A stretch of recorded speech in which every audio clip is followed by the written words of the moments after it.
नमस्कार, आप देख रहे हैं राज्यसभा टीवी। आपके साथ मैं हूं अंकिता। सबसे पहले एक नजर डालेंगे इस वक्त की हेडलाइंस पर। राज्यसभा में शून्यकाल के दौरान जनहित से जुड़े अहम मुद्दे उठाने के लिए सभापति एम वेंकैया नायडू ने की सदस्यों की सराहना। सदस्यों को शून्यकाल के दौरान आरोप प्रत्यारोप से बचने की दी सलाह। चिटफंड संशोधन विधेयक और देश की आर्थिक स्थिति पर अल्पकालिक चर्चा भी कार्यसूची में शामिल।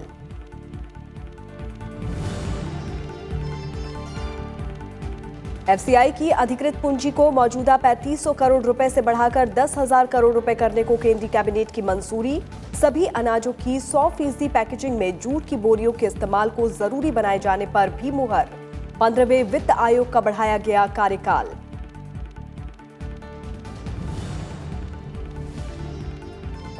झारखंड विधानसभा चुनाव के लिए बीजेपी का संकल्प पत्र जारी। किसानों, युवाओं और पिछड़े वर्गों के लिए कई अहम ऐलान। स्वरोजगार के लिए ओबीसी युवाओं को 5 लाख रुपए तक का कर्ज रियायती दर पर देने का वादा।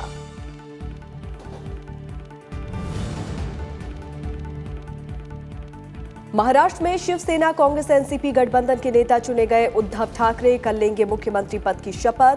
प्रोटेम स्पीकर कालिदास कोलंबर ने नवनिर्वाचित विधायकों को दिलाई सदस्यता की शपथ। बीजेपी ने कहा, ज्यादा दिन नहीं टिकेगा 3 अलग अलग विचारधाराओं का गठबंधन।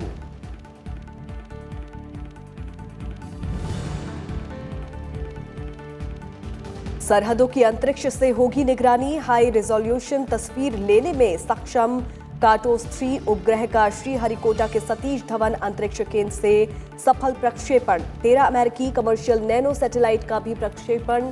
उपराष्ट्रपति और प्रधानमंत्री ने इसरो के वैज्ञानिकों को दी बधाई।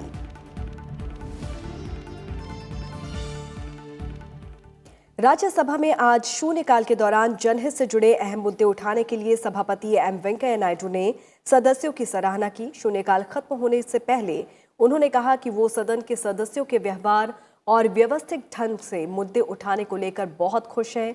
ये आम जनता तक एक अच्छा संदेश देने की कोशिश है। उन्होंने सदस्यों को सुझाव दिया कि वो हर मसले का अध्ययन करें, सदन में सही तरीके से आचरण करें, अपने प्रदेश की समस्याओं, समाज के सभी वर्गों और समुदाय की बातों को प्रमुखता से उठाएं। उन्होंने कहा कि वो आज अपनी भावनाएं शब्दों में व्यक्त नहीं कर सकते।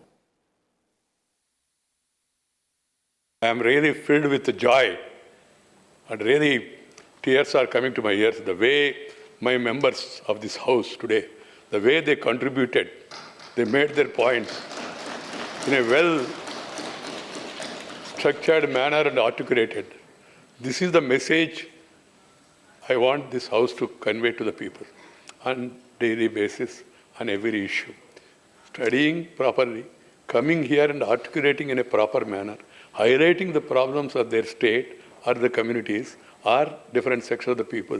That's really, today I can't express it in words. I've been hearing everybody's speech except a small this thing. It's really wonderful. We should maintain these traditions and all. And moreover, this zero hour is not to make allegations and counter allegations. That is, there is separate this thing. But zero hour is only to highlight certain things to bring to the notice of the government and to the country. That's why I don't allow anybody to take the names of others and then make charges and counter charges. The purpose will be defeated. That has to be noted. Keep it up. इससे पहले राज्यसभा में सांसदों ने शून्यकाल के दौरान जनहित से जुड़े कई अहम मामले उठाए। कांग्रेस के डॉक्टर टी सुब्बारामी रेड्डी ने आंध्र प्रदेश के सेलम डैम के मरम्मत की बात कही और इसका बाढ़ और अन्य कारणों से काफी नुकसान हुआ है। एमडीएमके के वाइको ने सुप्रीम कोर्ट की बेंच दक्षिण भारत में चेन्नई में स्थापित किए जाने की बात कही। उनका कहना था कि दिल्ली से दूरी और कई अन्य वजहों से लोगों को काफी परेशानी होती है। बीजेपी के डॉक्टर डीपी वत्स ने सांसदों को मिलने वाले फंड के बारे में बात कही। खासकर निर्माण से जुड़े प्रोजेक्ट के पैसे मिलने में 2-3 साल लग जाते हैं। Following the damage caused during years to Srisalam Dam in Andhra Pradesh, its downstream apron and plunging pool affected by several floods, dams needs repairs and maintenance works very urgently, sir. The aforesaid issues have discouraged the weaker section of the society from seeking legal assistance from the Supreme Court. The highest number of appeals from outside North zone are filed only from South India. A Supreme Court bench in the South will ensure the reduction in backlog of cases and speedy disposal of cases which have been pending before the Apex Court by establishing a South bench. Justice will become accessible for both South Indians and it would become convenient to lawyers and their clients. There are problems faced by MPs, especially about the utilization of MP-led funds, because the funds are spent by district authorities and it is quite procedural, especially in construction work, because estimate is made, then it is approved, then money is released, then construction starts. It is likely to finish within 2-3 years, not within a year. And 80% of the utilization certificate cannot be obtained within a year. Electronic cigarette को प्रतिबंधित करने से संबंधित विधेयक पर लोकसभा में आज चर्चा पूरी हो गई। केंद्रीय मंत्री डॉक्टर हर्षवर्धन ने चर्चा का जवाब देते हुए कहा कि लोगों के स्वास्थ्य की सुरक्षा के मद्देनजर सरकार ने ई सिगरेट पर पाबंदी का फैसला लिया है। चर्चा में बीजेपी और कांग्रेस समेत विभिन्न दलों के सांसदों ने हिस्सा लिया। संसद की मंजूरी के बाद ये विधेयक इसी साल 18 सितंबर को जारी अध्यादेश की जगह लेगा। इसके मुताबिक ई सिगरेट का किसी प्रकार उत्पादन, विनिर्माण, आयात, निर्यात, परिवहन, विक्रय, वितरण या विज्ञापन अपराध माना जाएगा और पहली बार अपराध के मामले में 1 साल तक कैद या 1 लाख रुपए तक जुर्माना या दोनों लगेगा, जबकि अगली बार अपराध के लिए 3 साल तक की कैद और 5 लाख रुपए तक जुर्माना लगाया जा सकता है। इलेक्ट्रॉनिक सिगरेटों के भंडारण के लिए भी 6 माह तक कैद या 50,000 रुपए तक जुर्माना या दोनों दंड दिए जा सकते हैं। अब ई सिगरेटों के मौजूदा भंडारों के मालिकों को खुद ही नजदीकी पुलिस थाने में इसे जमा कराना होगा। The instances of vaping related deaths and illnesses started to emerge as an epidemic in the United States. There was an outbreak of vaping related lung diseases in United States, and in 49 out of 50 states in America, 2,172 cases were reported with 42 deaths. On 11th of September, the United States government decided to take flavored e-cigarettes off the shelf and imposed many restrictions. Sir, simultaneously the ministry was also cognizant and aware of the fact that there was an announced entry of a leading company, Juul, towards the end of this year in India. This leading company is a manufacturer of e-cigarettes, and this global giant would have taken up the Indian market by storm.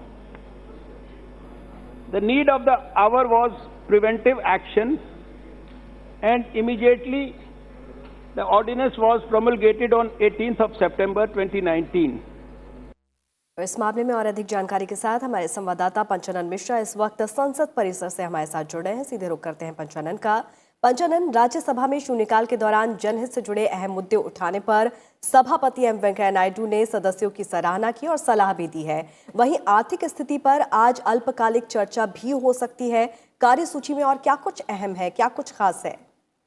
जी देखिए, राज्यसभा में बहुत अच्छी कार्यवाही देखने को मिली। सबसे पहले शून्यकाल में जो मुद्दे उठाए गए उसमें अधिकतर जो सांसद थे उन्होंने अपने मुद्दों को उठाया और एक सफलतापूर्वक तरीके से जो समय सीमा के अंदर उसको पूरा किया। तो इस पर जो है सभापति एम वेंकैया नायडू ने सांसदों की तारीफ भी की और ये कहा कि जो एक निर्देश दिया जाता रहा है कि 3 मिनट के भीतर अपनी बात को कहना और ख़ासतौर पर जो मैसेज है उसको कन्वे किया जा सके जो जन महत्व के मुद्दे हैं, इसलिए उन्होंने इस बात की तारीफ भी की और साथ में जब क्वेश्चन आवर हुआ तो उसमें भी सवालों के जवाब दिए गए। तो एक अच्छी कार्यवाही देखने को मिली।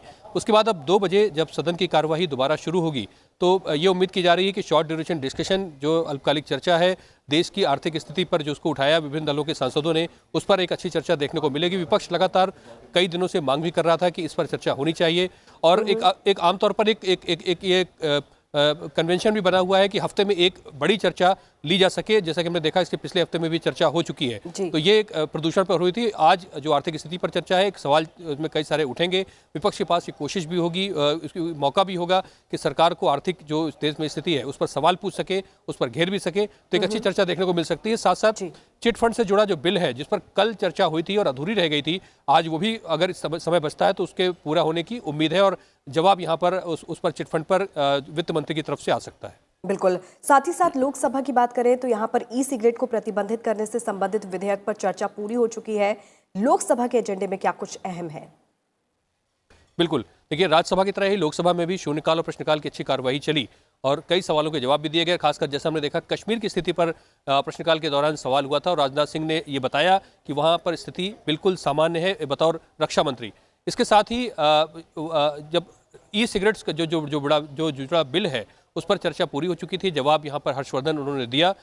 अब इसके बाद 3 और बिल यहाँ पर हैं लोकसभा के जो आज की बिजनेस है। एसपीजी जो सुरक्षा है पूर्व प्रधानमंत्रियों को जो मिलने वाली, उससे जुड़ा बिल है। दिल्ली की अनअधिकृत जो कॉलोनी है उससे जुड़ा बिल है। साथ साथ दादर नगर हवेली जो 2 यूनियन टेरिटरीज हैं उनके मर्जर से जुड़ा जो बिल है वो 3 और बिल है। तो अब देखा जाए कि कौन सा बिल इसके बाद लिया जाता है, लेकिन अच्छी चर्चा देखने को मिली है और उम्मीद है कि आज दिन में कई सारे बिल जो है वो दोनों सदनों से पारित होंगे। चलिए पंचानन, बहुत बहुत शुक्रिया तमाम जानकारी के लिए। और आगे बढ़ते हैं। चीन में हुए ISSF विश्व कप फाइनल में मनु भाकर, दिव्यांश सिंह पनवार, एलावेनिल वलारिवन, अपूर्वी चंदेला और शहरयार रिजवी के पदक जीतने पर राज्यसभा के सभापति ने सदन की ओर से उन्हें बधाई दी। Honorable members, on behalf of the whole House and on my own behalf, I congratulate Ms. Manu Bakar, Ms. Elavenil Valarivan, Sri Diyash Valarivan, Sri Diyansh Singh Panwar, Sri Surabh Chaudhary, Ms. Apurvi Chandela and Sri Shahjar Rijvi for winning gold and silver and bronze medals in the 10 meters air pistol and 10 meters air rifle women and men individual events and mixed team competitions, thus topping the medal tally at the International Shooting Sport Federation World Cup final held at Putian in China from the 17th to 23rd of November 2019. Madhya Pradesh के पूर्व मुख्यमंत्री और BJP के वरिष्ठ नेता और पूर्व राज्यसभा सांसद कैलाश जोशी को आज सदन में श्रद्धांजलि दी गई और सदन में उनके सम्मान में कुछ पलों का मौन भी रखा गया।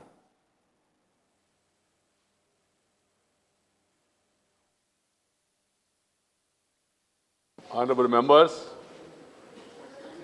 I refer with profound sorrow to the passing away of Sri Kailash Joshi, a former member of this House, on 24th of November 2019 at the age of 91 years. Sri Kailash Joshi was born at Atpipalaya village in Devas district of Madhya Pradesh in July 1929. An agriculturist, Sri Joshi strived for the development and welfare of the scheduled tribes and was instrumental in setting up a trust in the tribal area of Devas, through which an educational institute and a free hospital was established. In passing away of Sri Kailash Joshi, the country has lost a distinguished parliamentarian, an able administrator, and a dedicated social worker. We deeply mourn the passing away of Sri Kailash Joshi. I request the members to rise in their places and observe silence as a mark of respect to the memory of the departed. प्रधानमंत्री नरेंद्र मोदी की अध्यक्षता में हुई मंत्रिमंडल की आर्थिक मामलों की समिति ने भारतीय खाद्य निगम FCI की अधिकृत पूंजी को मौजूदा 3,500 करोड़ रुपए से बढ़ाकर 10,000 करोड़ रुपए करने की स्वीकृति दे दी है। इस फैसले से प्राप्त अतिरिक्त पूंजी केंद्रीय बजट के माध्यम से FCI में लगाई जा सकेगी, जिसे FCI अनाजों के भंडारण के काम में इस्तेमाल करेगा और उसे अपनी उधारी पर दिए जाने वाले ब्याज के बोझ से राहत मिलेगी। इसके परिणाम स्वरूप खाद्य सब्सिडी में भी कमी आएगी। इसके अलावा सभी अनाजों की 100% पैकेजिंग में जूट की बोरियों के इस्तेमाल को जरूरी बनाए जाने को भी मंजूरी दे दी गई है। साथ ही 15वें वित्त आयोग का कार्यकाल भी बढ़ाया गया है। गृह मंत्री अमित शाह ने कहा है कि कश्मीर अब आतंकवाद को खत्म करने की दिशा में आगे बढ़ रहा है। पाकिस्तान ने धारा 370 के रहते कश्मीर के युवाओं को भड़काकर उनको आतंक के रास्ते पर धकेला। एक टीवी चैनल के कार्यक्रम में उन्होंने कहा कि पहले जनसंघ और फिर बीजेपी का ये प्राइम एजेंडा रहा है कि हम 370 को हटाएंगे। देश में 2 प्रधान, 2 निशान और 2 संविधान चल नहीं सकते। 370 आई, पहले जनसंघ और बाद में भारतीय जनता पार्टी का ये प्राइम एजेंडा रहा कि हम धारा 370 को हटाएंगे। ये देश के लिए, देश की सुरक्षा के लिए ठीक नहीं। एक देश के लिए, देश के अंदर 2 संविधान, 2 निशान और 2 प्रधान चल नहीं सकते। ये हमारा पहले से संकल्प था, क्योंकि हमारे पास बहुमत नहीं था, हम नहीं कर पाए।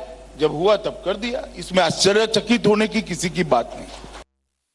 झारखंड विधानसभा चुनाव 2019 के लिए आज बीजेपी ने अपना घोषणा पत्र जारी कर दिया। बीजेपी के घोषणा पत्र को संकल्प पत्र का नाम दिया गया है, जिसके पीछे का तर्क ये है कि हम इन वादों को पूरा करने का संकल्प लेते हैं। इस मौके पर केंद्रीय मंत्री रविशंकर प्रसाद और मुख्यमंत्री रघुवर दास समेत कई नेता मौजूद थे। घोषणा पत्र जारी करते हुए मुख्यमंत्री रघुवर दास ने कहा कि हमने 2014 के चुनाव में जो वादे किए थे उसमें से 90% को हमने पूरा किया है। इसमें किसानों, युवाओं और पिछड़े वर्गों के लिए कई अहम ऐलान किए गए हैं।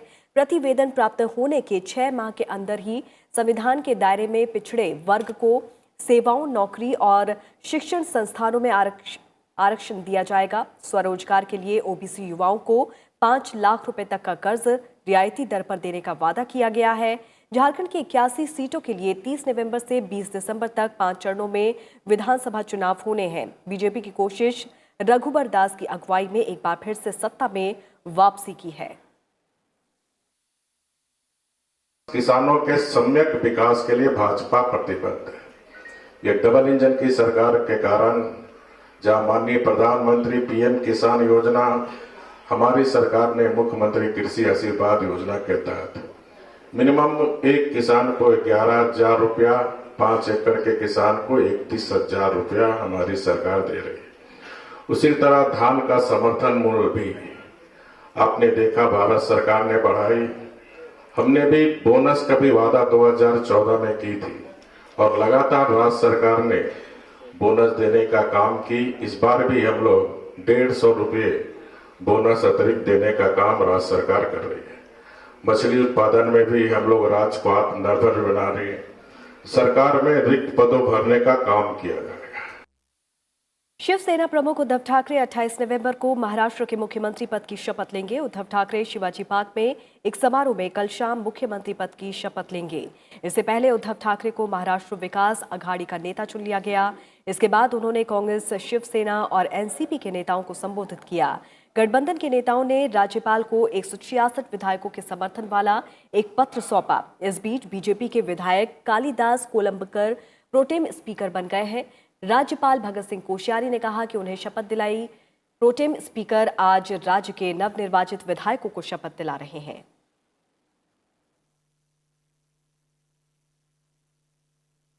और आगे बढ़ते हैं। हाई रिजोल्यूशन तस्वीरें लेने में सक्षम कार्टोसैट 3 उपग्रह का श्रीहरिकोटा के सतीश धवन अंतरिक्ष केंद्र से सफल प्रक्षेपण किया गया।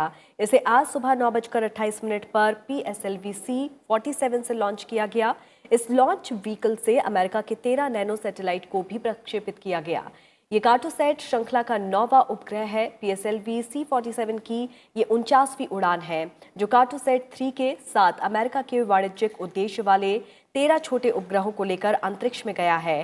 कार्टोसैट 3 तीसरी पीढ़ी का बेहद चुस्त और उन्नत उपग्रह है। इसमें हाई रेजोल्यूशन तस्वीर लेने की क्षमता है। इसका भार 1625 किलोग्राम है और ये बड़े पैमाने पर शहरी नियोजन, ग्रामीण संसाधन और बुनियादी ढांचे के विकास, तटीय भूमि के उपयोग और भूमि कवर के लिए उपभोक्ताओं की बढ़ती मांग को पूरा करेगा। इसरो के मुताबिक PSLV C-47 एक्सेल कॉन्फ़िगरेशन में PSLV की 21वीं उड़ान है। कार्टोसैट 3 का जीवन काल 5 साल का होगा। कार्टोसैट 3 और 13 अन्य नैनो उपग्रहों का प्रक्षेपण 22 जुलाई को चंद्रयान 2 के प्रक्षेपण के बाद हो रहा है। I am extremely happy to declare that PSLV C-47 precisely injected Cartosat 3 and 13 customer satellites successfully in the desired orbit of 509 kilometers.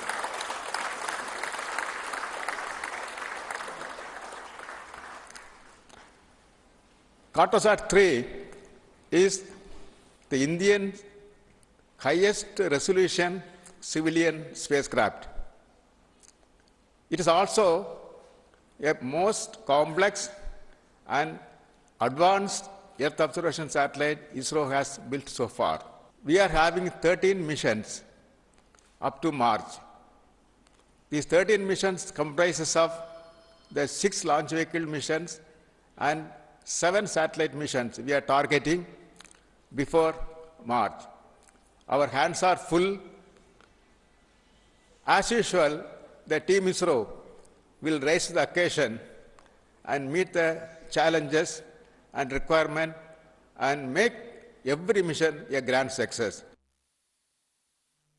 उपराष्ट्रपति एम वेंकैया नायडू और प्रधानमंत्री ने कार्टोसैट 3 के सफल प्रक्षेपण पर बधाई दी है और उपराष्ट्रपति एम वेंकैया नायडू ने ट्वीट किया है और कहा है कि भू पर्यवेक्षक उपग्रह कार्टोसैट 3 के सफल प्रक्षेपण पर भारतीय अंतरिक्ष अनुसंधान संगठन के वैज्ञानिकों और इंजीनियर्स को बधाई। 25 सेंटीमीटर के रिजोल्यूशन वाले इस उपग्रह से पृथ्वी के सूक्ष्मतर पर्यवेक्षण में सहायता मिलेगी। कार्टोसैट 3 से ग्रामीण विकास, कृषि, नगरीय विकास और सामरिक क्षेत्रों में सहायता मिलेगी। प्रधानमंत्री नरेंद्र मोदी ने ट्वीट कर इसरो को बधाई दी। PSLV C-47 के स्वदेशी कार्टोसैट 3 उपग्रह और अमेरिका के 1 दर्जन से अधिक नैनो उपग्रहों का सफल प्रक्षेपण किया गया। प्रधानमंत्री ने कहा कि उन्नत कार्टोसैट 3 हमारी उच्च संकल्प इमेजिंग क्षमता को बढ़ाएगा। इसरो ने एक बार फिर देश को गौरवान्वित किया है। निश्चय ही जिस प्रकार एक के बाद एक टीम इसरो की तरफ से उपलब्धियां रिकॉर्ड हो रही हैं, ये सारे देश के लिए गर्व का विषय है। एक ये भी सुखद उपलब्धि है कि स्पेस टेक्नोलॉजी को आम नागरिक की दिनचर्या में, उसके जीवन में किस तरह से ईज ऑफ लिविंग के लिए उपयोग में लाया जाए, उसके लिए भी काफ़ी प्रयास हुआ है। उसी कड़ी का एक हिस्सा आज की भी लॉन्चिंग रहेगी। अर्बन हाउसिंग में इसका विशेष योगदान रहेगा। और अब बात पर्यावरण और जलवायु परिवर्तन को लेकर खास पेशकश की।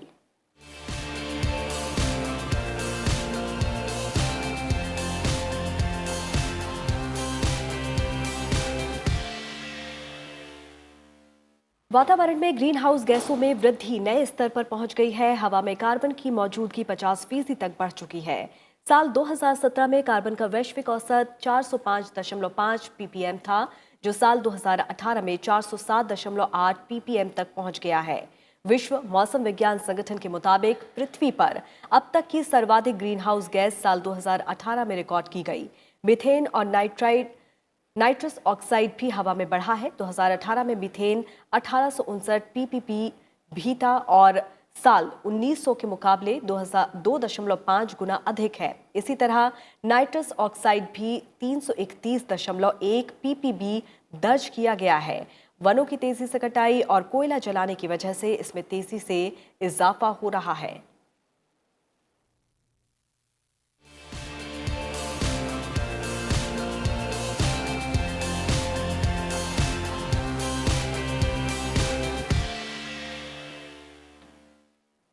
उपराष्ट्रपति एम वेंकैया नायडू ने आध्यात्मिकता को समझने पर जोर दिया है और कहा है कि ये शांतिपूर्ण और उद्देश्यपूर्ण जीवन जीने के लिए बेहद आवश्यक है। उन्होंने ये बात आज आध्यात्मिक गुरु श्री श्री रविशंकर के साथ हुई बैठक के दौरान कही। साथ ही उन्होंने भारत की सांस्कृतिक विरासत के प्रचार पर भी ध्यान देने को कहा। इस बैठक में गृह राज्य मंत्री जी किशन रेड्डी, संसदीय कार्य राज्य मंत्री, राज्यसभा के उपसभापति हरिवंश, उपराष्ट्रपति सचिवालय और संसद के दोनों सदनों के कई सांसद मौजूद रहे। उपराष्ट्रपति एम वेंकैया नायडू ने उन्हें संबोधित करते हुए कहा कि शांति समाज के लिए जरूरी है। अशांति की वजह से समाज में तनाव बढ़ रहा है, जिसके कारण राष्ट्र के विकास पर असर होता है। इस बैठक में आए हुए सभी ने अपने अपने सवाल आध्यात्मिक गुरु श्री श्री रविशंकर के सामने रखे। उन्होंने सभी को संबोधित करते हुए कहा कि आप सभी लाखों लोगों के प्रतिनिधि हैं। तो आपके लिए ज़रूरी है कि आपकी ऊर्जा ज़्यादा रहे और थोड़ी देर के ध्यान से आ सकती है। उपराष्ट्रपति एम वेंकैया नायडू ने कहा कि भारत की संस्कृति है अपने से बड़ों का सम्मान करना और ऋषियों और गुरुओं से मार्गदर्शन से कई समस्याओं का समाधान करने की एक महान परंपरा है। लोकसभा के प्रथम अध्यक्ष और स्वतंत्रता सेनानी गणेश वासुदेव मावलंकर की आज जयंती है। इस मौके पर संसद भवन के केंद्रीय कक्ष में उन्हें श्रद्धांजलि दी गई। लोकसभा अध्यक्ष ओम बिरला, राज्यसभा के उपसभापति हरिवंश, केंद्रीय मंत्री वीके सिंह और प्रहलाद पटेल के अलावा बीजेपी के वरिष्ठ नेता लालकृष्ण आडवाणी समेत कई सांसदों ने श्रद्धासुमन अर्पित किए। उनका जन्म 27 नवंबर 1888 को गुजरात के बड़ौदा में हुआ था। प्रथम अध्यक्ष के रूप में मावलंकर ने अपनी जिम्मेदारी को धैर्य और पूरी लगन के साथ अंजाम दिया। और इसी के साथ इस बुलेटिन में फिलहाल इतना ही। आप जुड़े रहिए राज्यसभा टीवी के साथ। नमस्कार।